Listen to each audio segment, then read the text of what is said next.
Alright, welcome back to the channel on Viper, and today, really quick, I gotta hit y'all with another video. I normally don't do 2 in a day, but V69 hit, and I gotta tell you guys about it. Before we get started, do all that YouTube stuff, like, subscribe, and let's get started. Check it out. So last night, I got hit with V69.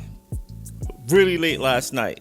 I was like, boom, let me install it and see what it's all about. Installed it last night. I had too much time to play with it, so this morning started messing with it, and I was saying to myself, the same thing.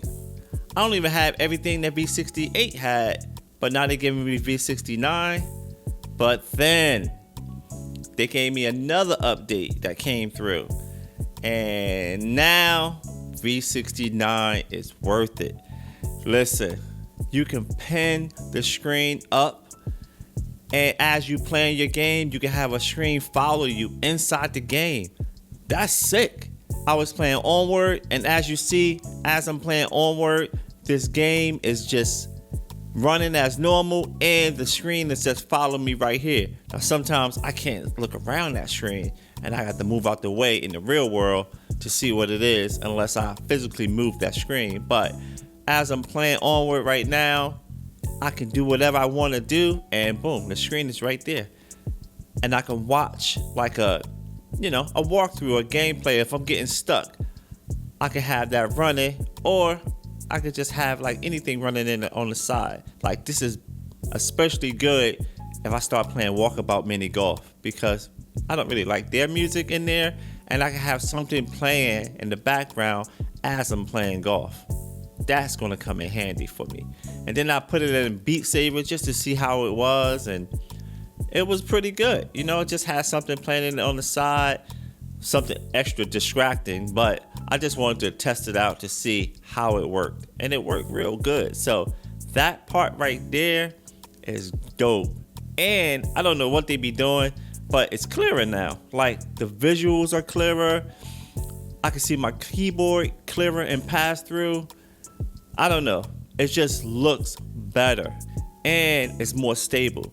Remote desktop is stable now. It's way more stable than it was before, because, you know, like I said, I work in it every day, so I know.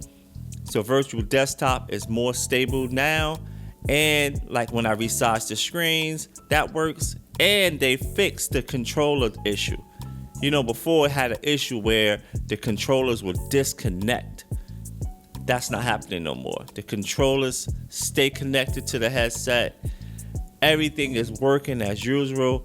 Well, I should say everything is working the way it should work without anything breaking. It's just a great update. V69 is here, and it is good. I don't like reporting on things that I don't have yet, so I waited until I actually had it, and I can just tell you right now, V69, once they updated it the second time, because the first time I got it, like I said, it wasn't really that good, but the second time I got it, is there. Even the fact that when you're recording inside the headset, I can lower the volume of like the video or the in-game sound so you can hear my voice better. That's dope too. All right, that's enough. I just wanted to hit you guys with the new V69 update. It's dope. If you can grab it, grab it. If you're trying to update, you gotta turn your headset off. Like, you gotta try to power it down or restart your headset, because sometimes that's what it takes to kick in that update. So thank you guys for watching. I do appreciate it. Please continue to hit that like button. The YouTube algorithm loves that stuff, and I'll catch you guys in the next one. Peace.